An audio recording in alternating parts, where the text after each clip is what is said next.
Modelando la realidad, la magia de la química computacional. ¿Te has preguntado cómo se llegan a conocer las mejores condiciones para el diseño de aviones? ¿Por qué tu celular presenta el diseño que tienes entre las manos? Bueno, en realidad, todo lo anterior se origina en un punto en común: el diseño y modelado computacional. Hoy en día, es muy difícil vivir sin las maravillosas computadoras que nos rodean. Permiten procesar toneladas de información y hacer de nuestra vida una manera mucho más sencilla. Tan solo con un clic, podemos conocer el clima del otro lado del mundo o ver nuestra serie favorita. Pero en el mundo científico, las computadoras son las mejores aliadas en la investigación. Salvándonos de tener que memorizar incontables resultados de experimentos hasta poder realizar las presentaciones de la investigación, las computadoras se han convertido no solo en el material con el cual procesamos la información, sino también son el medio para obtenerla. Y te preguntarás, ¿cómo sabemos esto a partir de una computadora? Bueno, para responder esta pregunta necesitamos un poco de imaginación. Visualiza el mundo que te rodea, desde las frutas, tu calzado, tu ropa, hasta tu misma piel. Todo lo que nos rodea en este universo se encuentra formado por pequeñas y diminutas partículas llamadas átomos. Estos, a su vez, también están compuestos de partículas aún más pequeñas: protones, que son partículas con carga positiva; electrones, partículas con carga negativa; y neutrones, partículas que no tienen carga.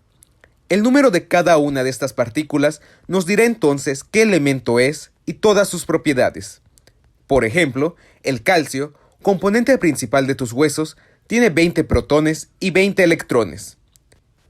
Pero, ¿esto qué tiene que ver con las computadoras? Bueno, estamos a punto de averiguarlo. No hace falta irnos muy lejos para imaginar un mundo en el que de repente todo se encuentre cerrado de la noche a la mañana. Tan solo hace poco más de un año, era poco creíble que un virus mantendría gran parte de la población mundial en sus casas. La pandemia de COVID-19 obligó a varios sectores industriales a trasladar su forma de trabajo a un mundo virtual. En este entorno, los científicos suelen trabajar mejor bajo presión, especialmente en situaciones de tipo apocalipsis, ya que, con el cierre de varias empresas, no hay muchos reactivos ni materiales para poder experimentar lo suficiente. Así que las pruebas para la posible vacuna o cura son muy limitadas. Esta situación pinta para que esta vacuna tarde mucho en poder ver la luz. Sin embargo, hay una forma de experimentar, pero no de una manera convencional. Una manera que nos permitirá ahorrar reactivos, y después de mucho análisis, nos permitirá encontrar la cura: una computadora. Aquí entra en juego nuestro gran amigo, la química computacional. Verás, previamente mencionamos que todo el universo está formado por átomos. Bueno, ¿qué pasaría si te dijera que podemos tomar las matemáticas más complejas que tenemos y emplearlas para describir cómo se comportan esos átomos en el espacio? Bueno, eso es justamente lo que es la química computacional: métodos para describir y estudiar las propiedades y estructuras de diversos materiales sin la necesidad directa de experimentación. Pero ¿cómo se logra esta descripción de sistemas tan pequeños? ¿Qué tan real es la química computacional al comparar los resultados con un laboratorio? ¿Son confiables o solo viven en una fantasía? Vayamos paso a paso para resolver estas preguntas. Aunque no lo creas, la pandemia impulsó un gran interés en la química computacional por parte de los científicos. Y es que puede llegar a existir un miedo hacia esta rama de la química al pensar en lo complejas que son las matemáticas que se encargan de realizar todas las simulaciones con las que se trabajan. Pero no es así. En realidad, esta área de la ciencia es sumamente versátil, pudiendo trabajar tanto en el área farmacéutica como en el área ingenieril. Pero discutiendo más acerca de los orígenes de la química computacional, podríamos decir que tiene sus inicios en la segunda mitad del siglo XX, una vez que empiezan a aparecer las primeras computadoras. Durante la década de los 60s y 70s, las computadoras evolucionaron de ser altamente limitadas y de un costo elevado a ser dispositivos que podrían encontrarse en universidades, aunque aún eran raras.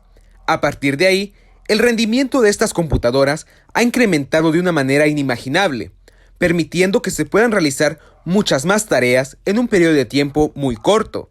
Así, con computadoras cada vez más poderosas, los científicos se dieron cuenta que podrían utilizarlas como una especie de herramienta experimental, por así decirlo, aplicando todos los conocimientos de la mecánica cuántica para describir los átomos y moléculas. La mecánica cuántica nos dice básicamente todo lo que necesitamos saber de una partícula a través de su ecuación de onda. Conociendo esta ecuación, se revela toda la información que puede tener dicha entidad. Esta ecuación o función de onda se obtiene a través de la solución de la famosa ecuación de Schrödinger, un famoso físico que formuló las bases de este campo. Así, resolviendo esta ecuación, tenemos el poder de conocer cualquier cosa del universo. Sin embargo, hay un problema. En realidad, los únicos sistemas que pueden ser resueltos exactamente a través de la teoría son aquellos formados por una o dos partículas. Pero en esta última, se requieren de algunos arreglos para poder resolverse. ¿Cómo entonces se modelan sistemas mucho más complejos? Bueno, para este tipo de situaciones se emplean métodos numéricos, que son aproximaciones muy buenas a la realidad. Algunas de esas aproximaciones son tan fuertes que incluso pueden ser consideradas como soluciones exactas. Claro está que entre más alta sea la aproximación, a la computadora le costará más tiempo tener los resultados. Es un sacrificio que se debe tomar en cuenta dependiendo de qué tan apurado te encuentres por obtener resultados. Entonces, una vez que conocemos nuestras bases de cómo funciona la química computacional, podemos aventurarnos a modelar y describir muchas interacciones que suceden en la naturaleza con un alto grado de exactitud. Pensemos en cómo puede interactuar la molécula de agua con una molécula de metano, componente principal del gas natural. A través de la química computacional, podremos conocer cómo será esa interacción sin necesidad de hacerlo en el laboratorio. Utilizando un nivel de teoría adecuado, podremos conocer si estas moléculas se atraerán o repelerán. Analizando la distancia entre ambas moléculas, la forma en la que se encuentran, entre otros parámetros, nos daremos cuenta que estas dos entidades no van a interactuar, pues la diferencia de polaridad las hace incompatibles. Este es uno de los ejemplos básicos de la química computacional en acción. Pero basta de hablar de lo que podemos hacer, y mejor, hablemos de lo que estamos haciendo. En el grupo de química computacional, liderado por el Dr. Mario Sánchez Vázquez, del Centro de Investigación en Materiales Avanzados, se tienen diversas líneas de investigación que contemplan el uso de nuevos materiales para diferentes e innovadoras aplicaciones en el campo energético.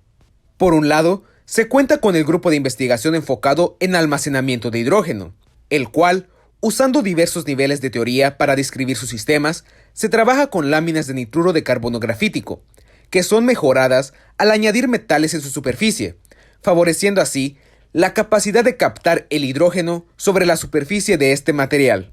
Así, explorando el efecto que tiene el agregar diferentes metales sobre la lámina, se podrá decir cuál de ellas presenta la mejor función para captar hidrógeno, y con qué metal la interacción es más fuerte, algo que tomaría mucho tiempo conocer a través de métodos experimentales, y no hablemos de los costos de los experimentos que se tendrían que hacer. Otra parte del grupo se enfoca en el estudio de materiales para la eliminación y almacenamiento de gases contaminantes. En la actualidad, el incremento en la emisión de gases de invernadero debido a factores industriales, así como el sedentarismo, ha propiciado la acumulación de gases tóxicos como el monóxido de carbono, metano, amoníaco, entre otros. Una forma atractiva de poder captar estas especies es por medio de láminas de nitruro de carbono grafítico, decoradas con metales, mismos que incrementan la reactividad de la lámina hacia estas especies gaseosas. Con esta alternativa, se busca no solo atrapar los gases, sino también buscar una ruta que nos dé una idea de cómo podrían emplearse estos en un tratamiento posterior. Finalmente, se cuenta con la línea de investigación en materiales transportadores de fármacos, centrados en estudiar nuevas y mejores formas en las que la entrega controlada de ciertos medicamentos pueden ser suministradas.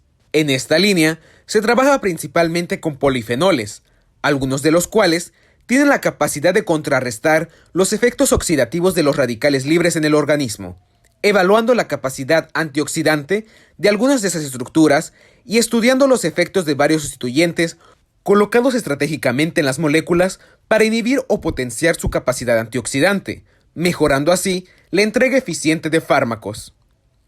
Como ves, la química computacional es un fuerte campo de estudio que ha permitido generar un gran impacto en la ciencia, permitiendo ahorrar costos de experimentación y también peligro de exposición a reactivos tóxicos. No hay que olvidar que la experimentación y la teoría no se encuentran alejadas la una de la otra. No son dos mundos en conflicto.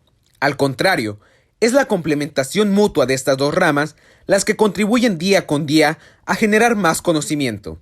Al final, tener el poder de conocer cómo se comportarán dos especies es algo que siglos atrás era inimaginable. Pero esa es la magia de la química computacional, modelar la realidad.